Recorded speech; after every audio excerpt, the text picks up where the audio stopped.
안녕하십니까. 먹을조의 발표자 허재현입니다. 생성형 AI 기반 대안행동 시나리오 생성을 통한 스마트폰 중독 개선을 주제로 발표 시작하겠습니다. 저희는 연구개발 과제의 배경 및 필요성부터 연구개발 과제의 기대 효과 및 활용 방안까지 구성해 보았습니다.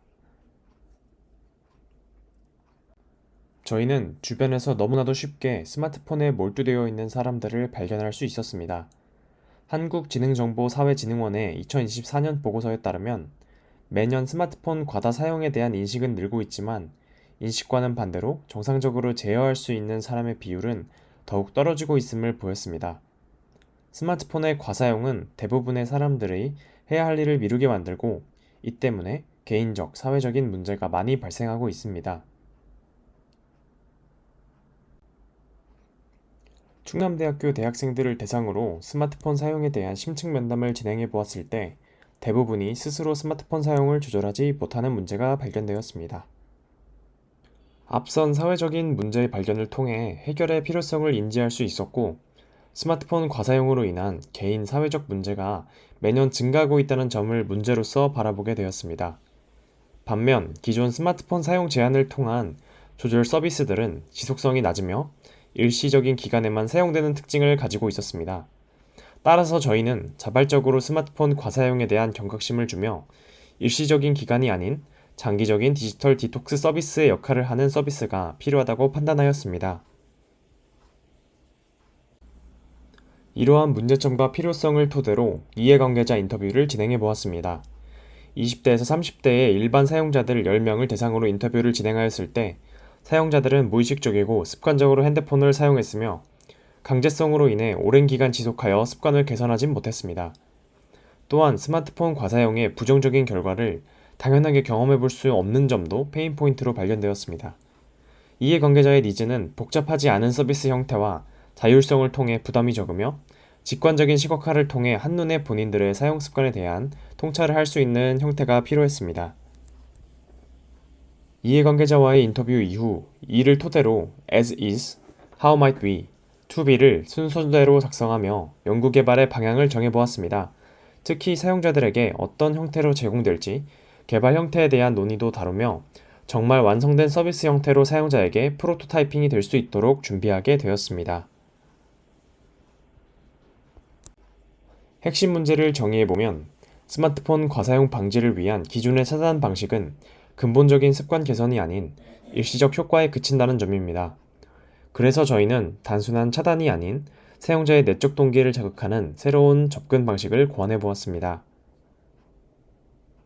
저희는 사용자의 내적 동기 자극을 위하여 Counterfactual Thinking이라는 개념을 떠올리게 되었습니다. Counterfactual Thinking이란 발생한 삶의 사건에 대하여 가능할 수 있었던 대안을 만들어내는 개념입니다. 예를 들어 과속을 하여 자동차 사고가 난 사람이 내가 과속을 하지 않았더라면 하고 생각하는 것이 그 예 중에 하나입니다. 이러한 대안은 실제 상황보다 더 좋거나 나쁠 수 있습니다. 과속하지 않았더라면 내 차가 망가지지 않았을 거야, 또는 안전벨트를 매지 않았더라면 나는 죽었을 거야 와 같이 말입니다. 이러한 개념은 사용자의 행동을 교정하는 것에도 사용이 될 수 있습니다. 저희는 사용자의 스마트폰 사용에 따라 벌어질 수 있는 미래에 대한 시나리오, 사용자가 스마트폰 사용을 줄였을 때 벌어질 수 있는 대안 행동에 대한 시나리오 총 두 가지를 함께 보여줌으로써 사용자의 행동과 그에 따른 결과의 대비를 직관적으로 보여줘서 사용자의 행동 전환을 자연스럽게 유도하는 접근 방식을 제안하게 되었습니다. 반사실적 사고 기법을 통한 접근 방식을 도입하기 전 연구 개발에 대한 근거를 찾아보며 사용자 입장에서 신뢰성을 가질 만한지도 검토해 보았습니다. 먼저 Possible Selves 이론을 통해 미래의 나를 간접 체험하면 행동 변화 유도에 효과가 있음을 알 수 있었고, 후회 기반 동기부여 이론을 통해 사용자에게 제공되는 부정적 시나리오를 통해 스스로 후회를 활성화시키고 이를 통한 자연스러운 사용을 감소시킬 수 있음을 알 수 있었으며, 정서적 시뮬레이션 이론을 통해 미래를 추론해준 시나리오를 통한 선험적 감정을 경험하는 것이 자기 조절력 강화에 효과가 있음을 알 수 있었습니다. 그래서 저희는 생성형 AI 기반 대안행동 시나리오 생성을 통한 스마트폰 중독 개선이라는 주제를 선정하게 되었습니다. 핵심 개념은 생성형 AI의 인과적 추론 능력을 활용하여 사용자의 스마트폰 사용 시간과 정보를 활용해서 미래 시나리오를 생성하고 이를 통해 서사로서 제공해주는 시스템이며 이를 통해 자연스레 인지 격차를 해소하고 자율적인 자기조절을 유도하는 구조입니다. 기본적으로 앱 서비스와 웹 서비스 모두 가능한 형태로 사용자 접근성을 높였으며 적절한 개발 방법 도입을 통해 프로토타이핑의 속도를 높여서 파일럿 테스트를 진행해 보았습니다. 핵심 기능을 간단히 표현해 보았습니다. 사용자는 아침에 전날 사용 내역을 도표 형태로 쉽게 확인할 수 있으며 사용 내역에 따른 대안행동 시나리오를 확인하기 위해 왓이프 버튼을 클릭만 하면 됩니다. 화면 속 투두 내용들도 실감나는 시나리오 생성에 활용하기 위한 데이터로서 함께 들어가게 됩니다. 사용자는 대안행동 시나리오를 읽어보며 과사용을 하지 않고 성공률을 달성했을 때의 미래를 경험하게 됩니다. 그 이후 목표창으로 넘어가며 오늘의 사용 목표를 스스로 잘 다지고 자연스럽게 스마트폰 사용에 대한 경각심을 가지게 됩니다.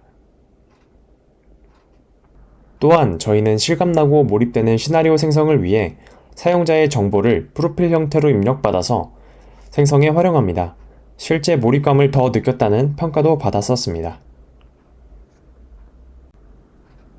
앞서 말씀드린 서비스 형태를 통해 사용자 테스트 및 설문을 진행해 보았습니다.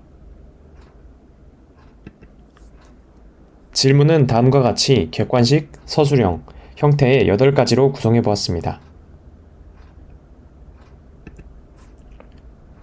먼저 전체적으로 유의미한 점수를 받았고 그 중에 서술 응답 중 유의미한 응답을 종합해 보았습니다. 먼저 사용자는 텍스트로도 충분히 스마트폰 사용에 대한 경각심을 받았습니다. 그리고 스스로 글을 읽으며 행동에 대한 문제점을 바로 인식하여 습관 개선에도 유의미한 결과를 볼 수 있음을 알 수 있었습니다. 이후 연구개발 과제의 활용 방안과 기대 효과는 다음과 같습니다. 먼저 목표로 했던 개인의 스마트폰 사용 조절뿐만 아니라 다양한 영역에서 활용되며 사회, 조직의 업무 능률성, 학생들의 학습 능률성 향상에도 도움이 될 수 있습니다. 지속적인 디벨롭을 거친다면 개인적, 사회적, 학술적으로도 모두 가치가 있는 서비스가 될 것임을 확신하고 있습니다. 경청해주셔서 감사합니다. 머글조의 발표 마치겠습니다.